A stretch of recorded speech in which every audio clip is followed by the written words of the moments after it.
नमस्कार. किमंतू लाईव्हमध्ये आपल्या सर्वांचं मनपूर्वक स्वागत. कुळ आणि मूळ या आपल्या 35 भागांच्या मालिकेतील आजचा आपला 9वा भाग आहे. या भागामध्ये आपण जाणून घेणार आहोत गोत्र आणि प्रवर यांचा इतिहास. मागच्या भागामध्ये आपण जाणून घेतलं गोत्र आणि प्रवर यांचा कुळाशी काय संबंध आहे, गोत्र आणि प्रवराची निर्मिती कधी झाली, कुळाची निर्मिती कधी झाली, आडनावांची निर्मिती कधी झाली, याच्याबद्दल अर्थातच अनेक विचार आहेत. जो मला पटणारा विषय मला वाटला की जो तर्काच्या बरोबर जातोय तो विचार आपण मागच्या भागामध्ये पाहिला. या भागामध्ये आपण परत गोत्र आणि प्रवर यांचा इतिहास का जाणून घेणार आहोत, कारण मागच्या भागामध्ये आपण बऱ्यापैकी चर्चा केली आहे. पण मागच्या भागामध्ये आपण वैचारिक चर्चा केली. गोत्र या शब्दाचा पहिला उल्लेख कुठे आला, प्रवर या शब्दाचा पहिला उल्लेख कुठे आला, गोत्र प्रवर याचा वेगवेगळ्या ग्रंथांमध्ये कोणत्या अर्थाने उल्लेख आला आहे हे आपण मागच्या भागामध्ये बघितलं नाही. हा जो इतिहास आहे की कोणत्या ग्रंथामध्ये कोणत्या अर्थाने कधी कोणी कसा या गोत्र आणि प्रवर यांचा उल्लेख केला आणि गोत्र आणि प्रवर ही संकल्पना प्रत्येक ग्रंथागणिक, प्रत्येक लेखकागणिक, प्रत्येक काळागणिक बदलत गेली.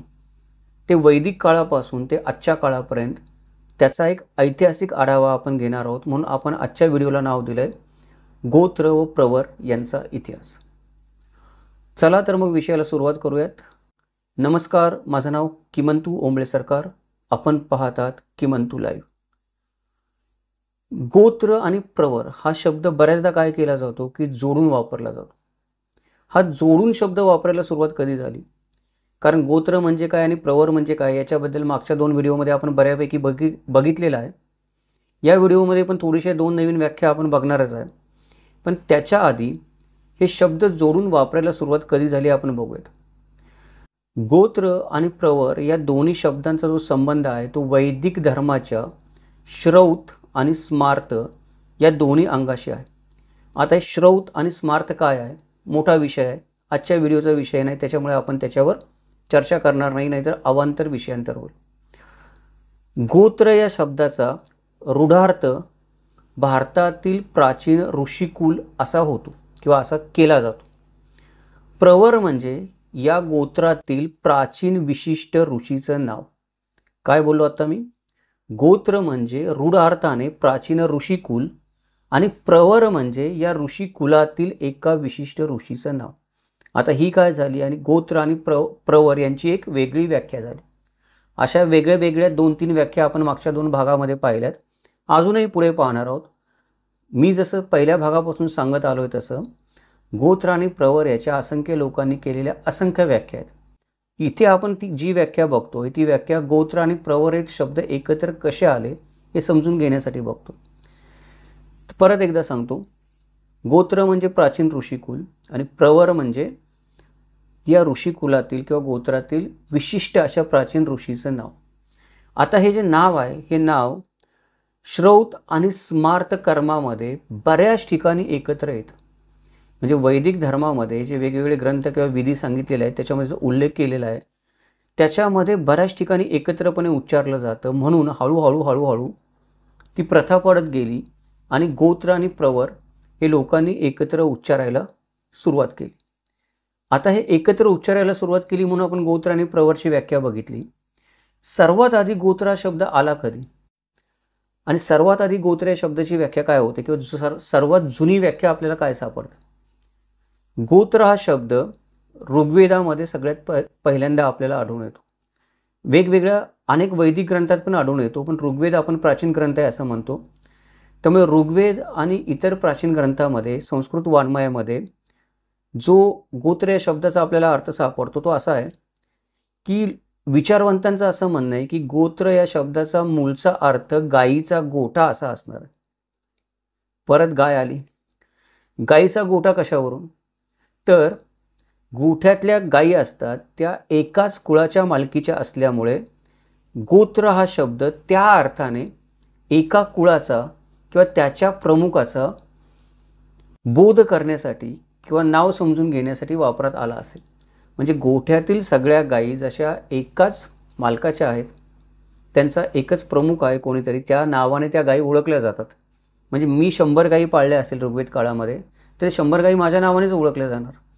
तसं माझ्या नावानं जे लोक ओळखले जातात पुढे जाऊन, ते माझं गोत्र आहेत. अशा अर्थाने गायीच्या गोठ्यावरून हा गोत्र शब्द आला असावा, असं संस्कृत आणि इतर वैदिक ग्रंथ आणि पुढच्या धार्मिक संस्कृत ग्रंथांचं अध्ययन केल्यावर काही विचारवंतांना वाटतं. ठीक आहे, काही हरकत नाही. हे काय झालं, एक मत झालं. तुमच्याकडे अजून काही वेगळी व्याख्या असेल तर ती अजून आपल्या सर्वांच्या ज्ञानात भर पाडण्यासाठी आपण प्रतिक्रियेमध्ये लिहू शकतो. अजून एक दुसरं कारण होतं की गोत्र पद्धत अस्तित्वात येण्याची. त्याचं कारण असं होतं की प्राचीन काळामध्ये ऋग्वेद काळामध्ये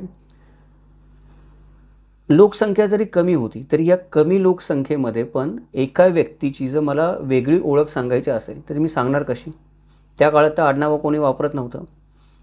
वडिलांच्या एखाद्या व्यक्तीच्या वडिलांचं जे नाव आहे, माझ्या वडिलांचं जे नाव मी लावतो ते दुसरी एखादी व्यक्ती तिच्या वडिलांचं पण तेच नाव असू शकतं. मग आता दोन्ही व्यक्ती समान झाल्या, ओळखावं कसं काय? त्याच्यामुळे एका व्यक्तीचा दुसऱ्यापासून जर वेगळा काहीतरी उल्लेख करायचा असेल तर त्यावेळेला त्या व्यक्तीचं नाव, त्या व्यक्तीच्या पित्याचं नाव आणि गोत्राचं नाव असा उच्चार केला जात असायचा. अशी प्राचीन पद्धती होती. श्रौत आणि स्मार्त या दोन्ही आचरणामध्ये वैदिक धर्माच्या ती होती. आणि आत्तापर्यंत अगदी इंग्रजांनी माझ्यावर सक्ती करेपर्यंत किंवा आपल्या सगळ्यांवर सक्ती करेपर्यंत आपण एक नाही दुसऱ्या प्रकाराने कुठे नाही कुठेतरी याच पद्धतीने एकमेकांची वेगळी ओळख पटवत होतो. म्हणजे ज्या वेळेला धर्मविधी केले जात होते भारतामध्ये इंग्रज यायच्या आधीपर्यंत, त्यावेळेला त्या धर्मविधीमध्ये जे आपण बघितलं की लग्न असेल, मुंज असेल, श्राद्ध असेल, उत्तरक्रिया असेल, एखादी अजून दुसरे विधी असतील की कोणी सत्यनारायणाची पूजा घातली असेल, कोणी यज्ञ केला असेल, तर या प्रत्येक विधीच्या वेळेला त्या यजमानाचं नाव अशा पद्धतीने उच्चारणं गरजेचं होतं. त्याच्याशिवाय अग्निदेवता प्रसन्न होत नाही, येत नाही आणि मला ती फळ देत नाही विधी असं मानलं जायचं. म्हणून कोणी मानो अथवा न मानो धर्मविधीच्या निमित्ताने का होईना पण आपण आपली ओळख अशीच पटवत होतो आत्तापर्यंत 18व्या शतकापर्यंत, जोपर्यंत आपण आडनावं लावायला सुरुवात केली नाही तोपर्यंत. त्याच्यामुळे व्यक्तीचा स्वतंत्र उच्चार करण्यासाठी ऋग्वेद काळामध्ये ही गोत्र पद्धत निर्माण झाली असावी, ही एक त्याची अजून वेगळी व्याख्या आहे. आता हा झाला ऋग्वेद काळ. म्हणजे अंदाजे ऋग्वेदाचा काळ 5000 वर्षापूर्वीचा सांगितला जातो आणि त्याच्या आधीचा काळ पण मानला जातो. ऋग्वेद ग्रंथ लिहायच्या आधीचा काळ पण लोक अस्तित्वात होतेच. ऋग्वेद लिहिला गेला 5000 वर्षापूर्वी, त्याच्या आधी पण लोक राहतच असणार आहेत. त्याच्यानंतर ऋग्वेदाच्या नंतर सूत्र काळ ज्याला म्हणतात, म्हणजे ज्या काळामध्ये या गोत्रातल्या वेगवेगळ्या मंत्रदृष्ट्या ऋषींनी वेगवेगळी सूत्र लिहिली, त्या सूत्रांमध्ये पण गोत्राचा उल्लेख येतो. तर त्या सूत्रांमध्ये असं म्हणलेलं आहे की एका गोत्रातील स्त्री पुरुषाचं हे बंधू भगिनींचं नातं आहे. एका गोत्रातील स्त्री पुरुषांचं बंधू भगिनींचं नातं आहे, तसं ते नातं प्रस्थापित होत आहे. त्याच्यामुळे परगोत्रातल्या वधूशी परिपाठ करण्याचा प्राचीन परंपरा आहे किंवा प्राचीन परिपाठ आहे असं सूत्रांमध्ये म्हणलेलं आहे. म्हणजे सूत्र काळामध्ये इसवी सन पूर्व अंदाजे 6व्या ते 5व्या शतकामध्ये जेव्हा ही सूत्र लिहिली गेली, ही गोत्र आणि प्रवरांची प्रवृत्ती किंवा पद्धत रूढ असणार असं आपण म्हणू शकतो. ऋग्वेद काळातली मागाशी काही आपण उदाहरणं दिली. ऋग्वेद काळामध्ये गोत्र प्रथा असावी असं सांगणारे अजून पण काही दाखले सापडतात. त्याचं कारण पूर्वीच्या ब्राह्मण ग्रंथांच्या काळात किंवा ऋग्वेद काळातही ऋग्वेदाच्या 10 मंडलांपैकी 2 ते 7 मंडलांचे जे द्रष्टे ऋषी होते त्यांची नावं अनुक्रमे गुत्समत, विश्वामित्र, वामदेव, अत्तरी, भारद्वाज आणि वसिष्ठ हे आहेत. 8व्या मंडलातील सुक्ते म्हणजे ज्यांनी सुक्त लिहिली ते कण्व आणि अंगिरस ऋषी आहेत. उरलेल्या 3 मंडळातील सुक्तांचे ऋषी पण निरनिराळ्या गोत्रांमधील आहेत. म्हणजे ऋग्वेदामध्ये जी वेगवेगळी मंडलं लिहिली गेली, त्यात जी सुक्त लिहिली ती सुक्त लिहिणारे ऋषी एकाच गोत्रातील नाही आहेत, ते वेगवेगळ्या गोत्रातील आहेत, वेगवेगळ्या जाती जमातीचे आणि वर्णांचे पण आहेत. याचा अर्थ ऋग्वेद काळामध्ये ही गोत्र व्यवस्था होती ती रुजलेली होती चांगल्या प्रकारे, आणि सगोत्री विवाह करू नये किंवा एकगोत्री विवाह होऊ नये म्हणून ही व्यवस्था अंमलात आणण्यात आलेली होती. त्यामुळे ऋग्वेद काळात देखील ही प्रथा असावी असं आपण या ऋग्वेद लिहिणाऱ्या ऋषींच्या गोत्रांवरून म्हणू शकतो. ऋग्वेद काळी पण सगोत्र विवाह होत नसावेत असं मी म्हटलो आत्ता. त्याचा आता आपण काय संदर्भ देणार? पहिली गोष्ट आहे की या गोत्रातील अनेक ऋषींनी त्यांच्या त्यांच्या काळामध्ये पाहिलेली सूक्त त्यांनी ऋग्वेदामध्ये ग्रथित करून ठेवली आहेत, म्हणजे लिहून ठेवलेली आहेत. गटागटाने राहिलेल्या या कुळांमध्ये स्वाभाविकच आपापसांमध्ये विवाह संबंध होत नसत. म्हणजे हे ऋषी होते, ते वेगवेगळ्या गटांचे होते, वेगवेगळ्या गोत्रांचे होते, त्याच्यामध्ये विवाह संबंध होत नसत. याला दाखला काय द्यावा मी आता? दाखला हा आहे की त्या ऋषींची गोत्र वेगळे ते ठीक आहे, पण वेगळा अजून मला दाखला भेटला पाहिजे. तर दाखला हा आहे, ऋग्वेदामध्ये अरी नावाचा जो शब्द आहे, तो अरी नावाचा शब्द परका या अर्थाने वापरला जात असे. आता परका काय आहे? परका या शब्दाचे पण दोन अर्थ होतात. एक व्यक्ती जो परका ज्याला आपण म्हणतो तो व्यक्ती म्हणजे शत्रू, बरोबर आहे, परका म्हणजे शत्रू आहे तो. आणि दुसरा जो परका शब्दाचा अर्थ ऋग्वेदामध्ये होतो तो म्हणजे परसमाजातील व्यक्तीला आदरपूर्वक बोलवून कन्या अर्पण करायची असता होणारा सन्मान्य अतिथी, या अर्थाने पण परका शब्द ऋग्वेदामध्ये वापरलेला आहे. हे जर आपण लक्षात घेतलं तर आपल्याला हे खात्रीने म्हणू शकतो की ऋग्वेद काळी देखील सगोत्र विवाह होत नसावेत आणि ऋग्वेद काळी गोत्र व्यवस्था अस्तित्वात असावी. आता हे ऋग्वेद काळाचं झालं.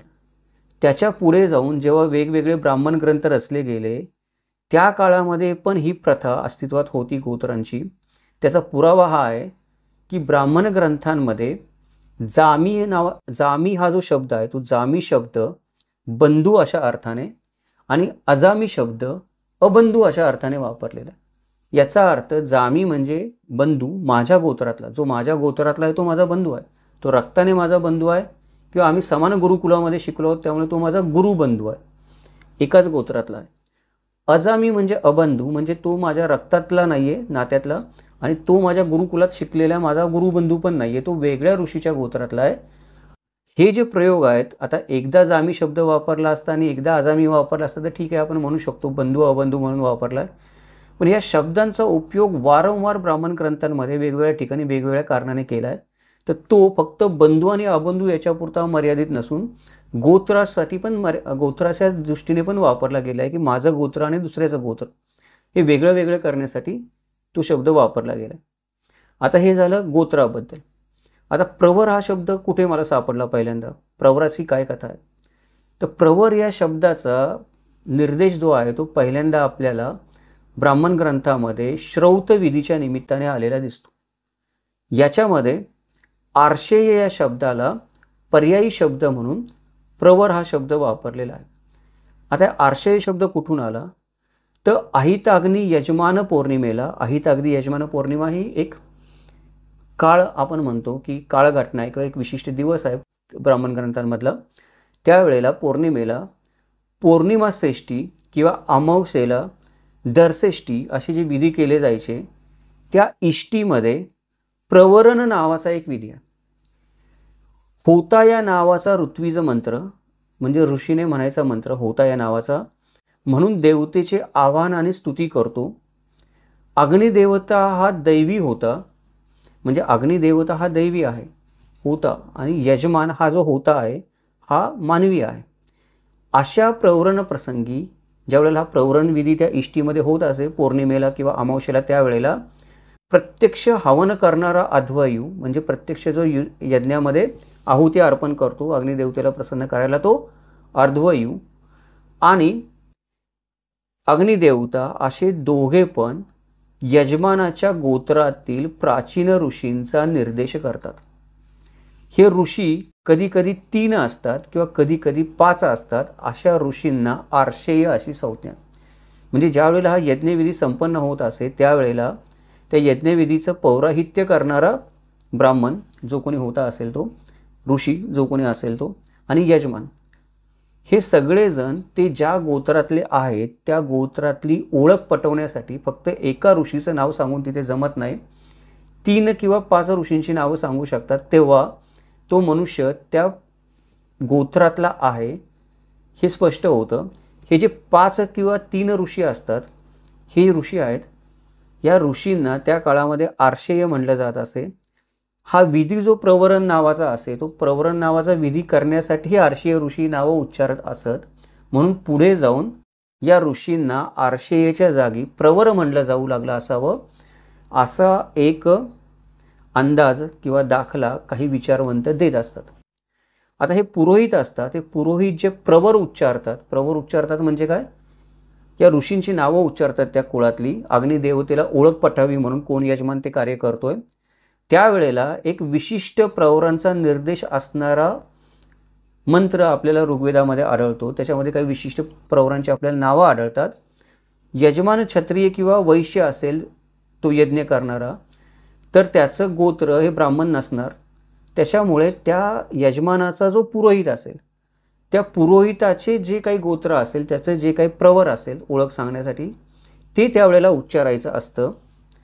अग्नीला गोत ऋषी आणि प्रवर ऋषींच्या नावाने आवाहन करायचं असतं की हे अग्निदेवते, मी या ऋषींच्या कुळातला आहे, हे माझे प्रवर ऋषी आहेत, म्हणजे हे माझे उपऋषी आहेत, या कुळातले मंत्रदष्ट ऋषी आहेत, त्यांनी हे मंत्र रचलेले आहेत, तर तू ये, असं जे आवाहन केलं जायचं प्रसन्न होण्यासाठी अग्निदेवतेने. ते आवाहन असं आहे, त्याचे काही शब्द आहेत ते, प्रस्तुत यजमानाच्या गोत्रातील अमुक अमुक प्राचीन ऋषींना बोलवले असता ज्याप्रमाणे हे अग्ने तू आलास, म्हणजे ह्या यजमानांच्या गोत्रातील या प्राचीन ऋषींनी तुला बोलवलं होतं, मी ऋषींची नावं घेतली, त्यावेळेला ज्याप्रमाणे तू आला होतास त्याचप्रमाणे हे अग्ने तू आलास, देवतांचे आव्हान आणि स्तुती केलीस, त्याप्रमाणे आत्ताही ये, असा या प्रवरणाचा भावार्थ आहे.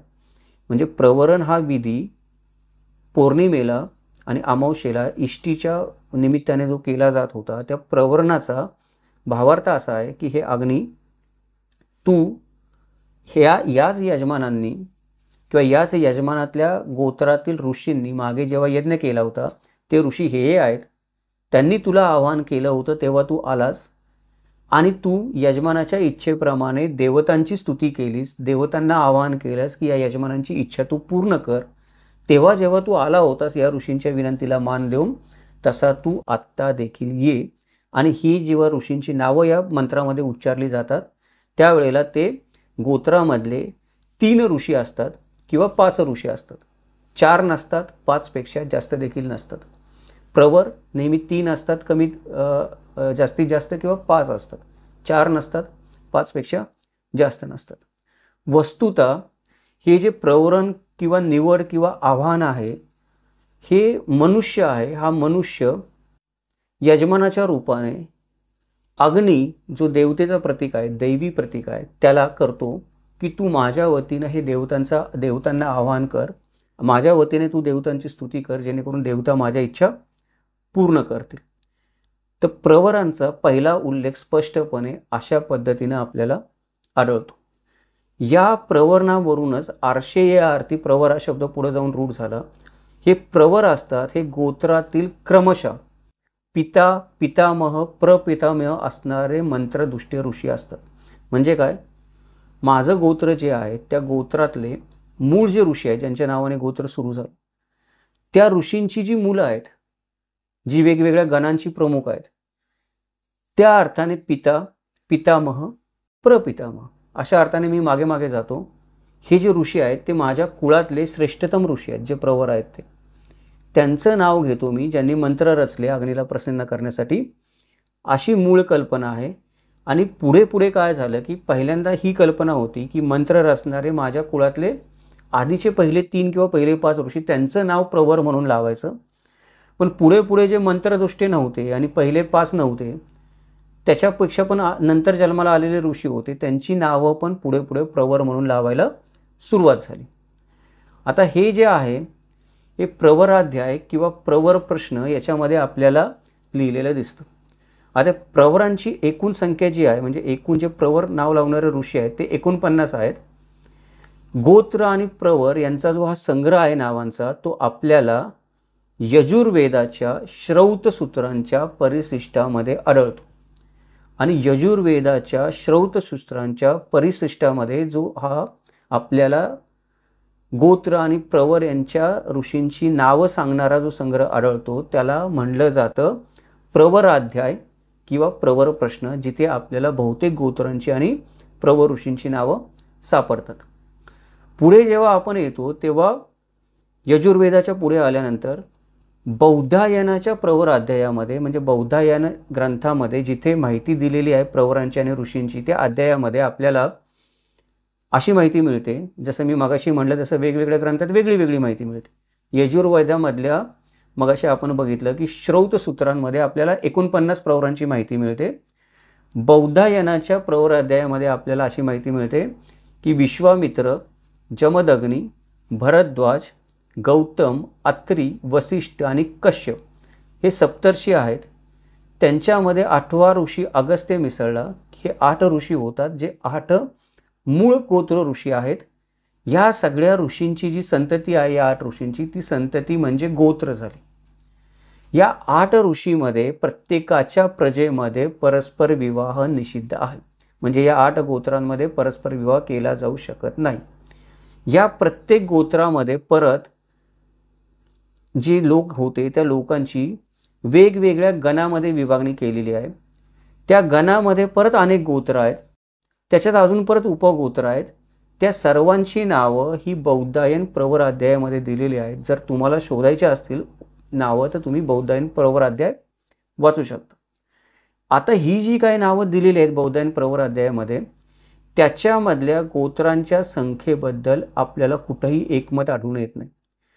काही ठिकाणी गोत्रांची संख्या हजारोंनी असं सांगितलं जातं, काही ठिकाणी गोत्रांची संख्या लाखोंनी असं म्हणलं जातं. गोत्रामध्ये जे ऋषी झाले किंवा जे कर्ते पुरुष होते त्यांच्या नावाने पण पुढे गोत्र चालू झाली. त्याच्यामुळे ही समस्या निर्माण झाली. म्हणजे मूळ 8 ऋषी, त्या 8 ऋषींची जी मुलं आहेत ती वेगवेगळ्या गणांची प्रमुख आहेत. त्या गोत्रामधल्या 50 गण आहेत, ते समजा 50 पुत्र झाले तर त्या 50 पुत्रांना 50 नावं दिली, 50 गणांची 50 नावं दिली. त्यांचे परत पुत्र झाले, त्यांनी स्वतःच्या नावाने परत वेगळी गोत्र चालू केली. ती गोत्र परत त्या गणाच्या अंतर्गत चालू झाली. ही गोत्र जी गणाच्या अंतर्गत चालू झाली त्यांच्या पुत्रांनी परत स्वतःची नवीन गोत्र चालू केली, ती परत उपगोत्र झाली. म्हणजे मूळ गोत्र 8, 50 गण, त्या गणाच्या खाली अगणित गोत्र, त्या अगणित गोत्रांच्या खाली परत अगणित उपगोत्र. हे अशा पद्धतीनं गोत्र हे कुटुंब मानलं तर नेमकं कुठलं गोत्र मानायचं? इतके ऋषी झाले, इतके प्रवर झाले, त्यांची संख्या सांगता येईना. बौद्धायन प्रवर अध्यायामध्येच गोत्रांची संख्या 800 दिलेली, वेगळे वेगळे गोत्र 800 आहेत. संस्कार कौस्तुभ हा जो ग्रंथ आहे, जो 17व्या शतकात लिहिला गेला, त्या ग्रंथामध्ये गोत्रांची संख्या 1600 दिलेली आहे, म्हणजे दुपटीने वाढलेली आहे. भारताच्या सर्व भागातील ब्राह्मण जातींची गोत्र जर आपण संकलित केली तर त्यांची संख्या 200-300च्या बाहेर जाणार नाही. सांप्रत आपला जो कुटुंब आहे किंवा भारत देश आहे म्हणजे आत्ताचा, त्यातल्या गोत्राशी जर आपण मोजदाद केली तर भरद्वाज हे ऋषींचं जे गोत्र आहे हे सर्वाधिक आपल्याला आढळतं की याच्यामध्ये भरद्वाज गोत्रामध्ये सर्वात जास्त गण, गोत्र, उपगोत्र, प्रवर हे सगळे याच्यामध्ये जास्त आढळतात. त्याच्या खाली काश्यप गोत्रामध्ये आपल्याला जास्त कुटुंब असल्याचं आढळून येतं. त्याचं कारण हे आहे, या भरद्वाज गोत्रामध्ये का जास्त आपल्याला लोक आढळून येतात किंवा का जास्त कुळं किंवा कुटुंब आढळून येतात भरद्वाज गोत्रामध्ये? त्याचं कारण असं आहे की ज्याला स्वतःचं गोत्र माहीत नाही त्यानं आपलं गोत्र भरद्वाज मानावं, अशी एक जुनी प्रथा पूर्वीपासून आहे. ज्याला गोत्र माहीत नाही तो ज्योतिषाकडे जातो, ज्योतिष जरा शोधाशोध करायचं नाटक करतो, जो कोणी असेल तो. नाही सापडलं, तुझं गोत्र भरद्वाज, तुझी जात कुठली असू दे, तुझा वर्ण कुठला असू दे, जमात कुठली असू, सगळेजण भरद्वाज गोत्रामध्ये येतात. त्याच्यामुळे प्रश्न असा निर्माण होतो की भरद्वाज ऋषी नेमकी कोणत्या जातीचे होते? हा प्रश्न नंतरच्या काळात निर्माण झाला. सगळ्या जातीतले लोक भरद्वाज गोत्रामध्ये आहेत तर भरद्वाज ऋषी होते कोण? सगळ्या जातीतल्या माणसांना जन्म नाही देऊ शकत ते, कारण गोत्र म्हणजे वंश अशी संकल्पना होती जुनी. हे जे काही घोटाळे निर्माण होतात ते याच्यामुळे निर्माण होतात. तर हा एक मुद्दा आहे. आता हे जे सगळ्या गोष्टी निर्माण झाल्या ते निर्माण करताना त्याचं मूळ कारण काय होतं, कशासाठी ही सगळी गोत्र प्रवर निर्माण केले होते, त्याच्याबद्दल बौद्ध प्रवर अध्यायामध्ये असं लिहिलेलं आहे. जिथे ही सर्व गोत्र निर्माण झाली बौद्धायन प्रवर अध्यायामध्ये असं लिहिलेलं आहे. बौद्धायन प्रवर अध्याय असं मी म्हणतो हा हिंदू धर्माचा भाग आहे, वैदिक धर्माचा भाग आहे, बौद्ध धर्माचा भाग नाही. विवाह प्रसंगी वधूवरांच्या गोत्रांबरोबर प्रवरांचाही उच्चार करण्याची प्रथा होती. गोत्र आणि प्रवर समान असलेल्या कुळात विवाह होत नाही ही अडचण आहे आणि ती समान गोत्रामध्ये विवाह होऊ नये अडचण दूर करण्यासाठी गोत्राबरोबर त्याचे जे उपऋषी आहेत, आपण म्हणतो मूळ 8 गोत्र, त्यांची मुलं जी आहेत त्या मुलांच्या नावाने वेगवेगळी गण आपण म्हणतो, त्याच्या गणाचे जे उच्चार करणारे मंत्रदुष्ट ऋषी होते ते प्रवर झाले. त्याच्यामुळे मूळ गोत्र सांगावं मग प्रवर सांगावं, म्हणजे हा माणूस गोत्रातल्या या उपकुलातला हे कळेल, अशी प्रथा रूढ झाली. याच्यामध्ये भृगू आणि अंगिरस हे 2 गोत्रांचा जर अपवाद वगळला तर एक प्रवर समान असला तर विवाह होत नाही. म्हणजे भृगू आणि अंगिरस याच्यामध्ये जर तुमचा प्रवर समान आला की माझं गोत्र भृगू आहे आणि प्रवर माझा XYZ एखाद्या ऋषी मुनींचं नाव आहे, तर लग्न होऊ शकतं. कारण भृगूमध्ये आपण बघितलं की बऱ्याच गोष्टी आहेत एकत्र. तर याच्यामध्ये जे वेगळे वेगळे स्मृतिकार आहेत, ज्यांनी स्मृती लिहिल्या, त्या सगळ्या लोकांनी पण असाच अभिप्राय दिलेला आहे की भृगू आणि अंगिरस याचा अपवाद वगळता कुठल्याही गोत्रामध्ये प्रवर समान आला तर त्यांच्यामध्ये लग्न होणार नाही.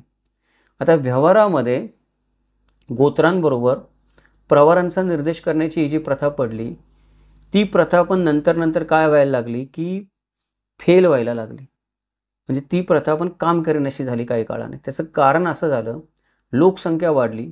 लोकसंख्या वाढता वाढता गोत्रांची संख्या वाढली. गोत्रांची संख्या वाढता वाढता प्रवरांची संख्या वाढली. आणि हे सगळं करताना सगोत्र विवाह संबंधीचे जे निर्बंध होते की दुसऱ्या गोत्रात विवाह होऊ नये, पण कळेनाच कुठलं गोत्र कुठल्या ऋषीचं आहे, आणि जरी कळालं तरी त्या गोत्रामध्ये दुसरा तर कोणी माझा रक्तबंधू नाही हे कळणं आता अवघड झालं लोकसंख्या वाढल्यामुळं. त्यामुळे ही अडचण दूर करण्यासाठी प्रवरांचं बंधन आलं की गोत्राबरोबर प्रवरांचं पण नाव घ्यावं. नित्याच्या व्यवहारामध्ये त्याच्यामुळे आपण काय करायला लागलो, कुठलेही विधी करायला लागलो की गोत्राबरोबर प्रवरांचं नाव घ्यायला लागलो.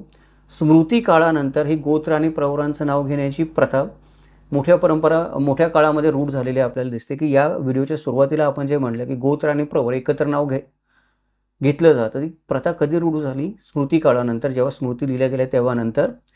त्यातही परत गडबड अशी होती की ही जी प्रवरांचा निर्देश करण्याची प्रथा आहे ती भारत देशामध्ये सर्वत्र सारखी पाळली जात नाही. आता गोत्र अनेक आहेत, जवळजवळ आपण लाखोनी सोडून देऊ पण आपण शेकडोनी हजारोनी तर पाहिले आता. त्याच्यामध्ये प्रवर सगळे पकडले तर नक्कीच लाखामध्ये जातील ते. पण काही ठिकाणी हे प्रवरच मानत नाही जे लाखामधले आहेत, फक्त गोत्रच सांगितलं जातं. मग तो माणूस माझा रक्तबंधू होण्याची काय झाली शक्यता वाढली. त्याच्यामुळे गोत्र आणि प्रवर, आधी गोत्र व्यवस्था फेल जायला लागली लोकसंख्या वाढल्याने, मग प्रवर व्यवस्था आली ती पण फेल जायला लागली काही ठिकाणी मानतच नव्हते, त्यामुळे मोठीच अडचण निर्माण झाली. ह्या सगळ्या गोष्टीमध्ये काळाच्या ओघामध्ये गोत्र संस्था ही शुद्ध राहिली नाही. शुद्ध राहिली नाही म्हणजे कसं की गोत्र हे वंश या शब्दाला एक समानार्थी शब्द वापरला जात होता ऋग्वेद काळापासून. म्हणजे एखाद्या व्यक्तीचा वंश ठरवण्यासाठी किंवा कुटुंबाचा वंश ठरवण्यासाठी गोत्र ही व्यवस्था वापरली जात होती. ती कशी मागच्या व्हिडिओमध्ये तर आपण पाहिलेलंच आहे की ती कशी फेल गेली ती पूर्णपणे. इथे पण आपल्याला असं दिसतंय की लोकसंख्या वाढल्यामुळे आणि प्रवरांचा उल्लेख होत नसल्यामुळे आता ह्या गोष्टीची खात्री देता येणं अशक्य झालं की जरी माझं गोत्र वेगळं आहे आणि तुमचं गोत्र वेगळं आहे तरी आपण दोघे एकाच वंशाचे नसू, याची खात्री देता येणं आता अवघड व्हायला लागलं. त्याच्यानंतर नवीन जो हिंदू कायदा झाला आपला, त्या हिंदू कायद्यामध्ये सगोत्र विवाह हा वैध मानला गेला. त्याचं कारण हेच आहे की आता तुम्ही धर्माने सांगू नाही शकत की तुम्ही गोत्र वेगळं आहे तर तुम्ही वेगळ्या वेगळ्या वंशाचे असाल. अशी शक्यता राहतेच शिल्लक की तुमचं गोत्र असेल तरी पण तुम्ही एकाच वंशाचे असू शकता, गोत्र वेगळं असेल तरी, आणि कधी कधी गोत्र एकच असेल तरी पण तुम्ही वेगळ्या वंशाचे असू शकता. अशा दोन्ही गोष्टी आता होऊ लागल्या. त्यामुळे आत्ताच्या हिंदू विवाह कायद्यामध्ये सगोत्र विवाह हा वैध मानला गेलेला आहे.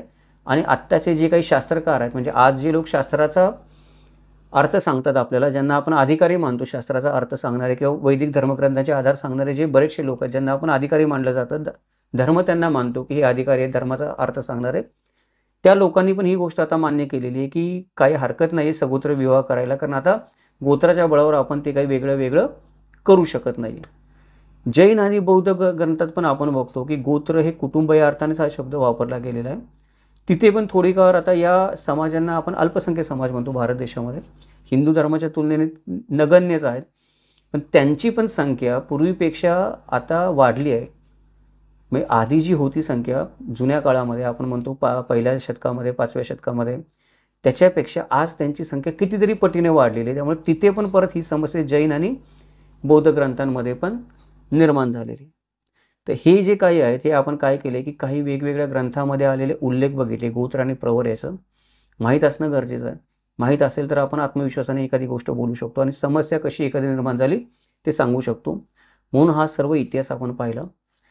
ही माहिती तुम्हाला जर खरोखर आवडली असेल, जर तुम्हाला उपयुक्त वाटत असेल, काही नवीन तुमच्या ज्ञानामध्ये भर पडली असेल, एखादी तुमच्या मनातली शंका या व्हिडिओतली ही माहिती ऐकल्यामुळे नाहीशी झाली असेल तर आवर्जून खाली प्रतिक्रिया देऊन कळवा. कारण आपण ज्या प्रतिक्रिया देत असतात त्याच हे सर्व व्हिडिओ बनवण्याची प्रेरणा असतात. बऱ्याच वेळा त्यातून नवीन कोणता व्हिडिओ बनवायला पाहिजे, कुठल्या गोष्टीची गरज आहे ते पण कळत असतं. त्यामुळे आवर्जून प्रतिक्रिया द्या. जर व्हिडिओ आवडला असेल तर नेहमीप्रमाणे लाईक करा, शेअर करा. या व्हिडिओच्या निमित्ताने आपण प्रथमच किमंतू लाईव्ह चॅनलला भेट देत असाल तर आपल्याला विनंती आहे की चॅनलला सबस्क्राईब करा, नोटिफिकेशन बटन ऑन ठेवा, जेणेकरून ही आरोग्यदायी चर्चा आहे ती आपल्याला अशीच या प्रकारे पुढे चालू ठेवता येईल. अशा प्रकारचे जे आपण व्हिडिओ बनवतो अगदी वैदिक काळापर्यंत मागे जाऊन विचार करून, त्यावेळेला खूप पुस्तकं वाचावी लागतात, काही पुस्तकं विकत घ्यावी लागतात. त्यामुळे या संशोधनाच्या कामाला नेहमीच प्रायोजकत्वाची गरज लागत असते, वेळही भरपूर जातो. जर आपल्या चॅनेलचा प्रामाणिक उद्देश आपल्याला पटत असेल, मदत करण्याची आपली इच्छा असेल तर आपण चॅनेलची मेंबरशिप घेतली तर चॅनेलला नक्कीच मदत होईल. अजून चांगले व्हिडिओ बनवण्यासाठी आपल्याला प्रयत्न करता येतील. इतिहासाचं हे असंच वस्तुनिष्ठ मूल्यमापन, चिकित्सक विश्लेषण आणि तर्कशुद्ध विवेचन ऐकण्यासाठी पाहत राहा किमंतू लाईव्ह. उद्या भेटूयात आपण एका नवीन व्हिडिओमध्ये. त्याच्यामध्ये आपण जाणून घेऊयात की गोत्र ही पद्धत होती, ही गोत्र पद्धत नाहीशी होऊन तिचा कुळाचा वापर त्याच्या जागी का चालू झाला. मागच्या भागामध्ये आपण याच्याबद्दल थोडी माहिती घेतलीच आहे, पण तो एक वेगळा दृष्टिकोन होता. उद्याच्या व्हिडिओमध्ये आपण जी माहिती घेणार आहोत तो एक वेगळा दृष्टिकोन आहे. दृष्टिकोन वेगळा असण्याचं कारण असं आहे जे या मालिकेच्या पहिल्या भागातच सांगितलं आहे की गोत्र आणि प्रवर याच्याबद्दल लाखोनी प्रवर एकत्र केले ती लाखोनी गोत्र आणि प्रवर. जेवढे गोत्र आणि प्रवर वेगळे तेवढं त्याच्याबद्दलचे लोकांचे दृष्टिकोन वेगळे.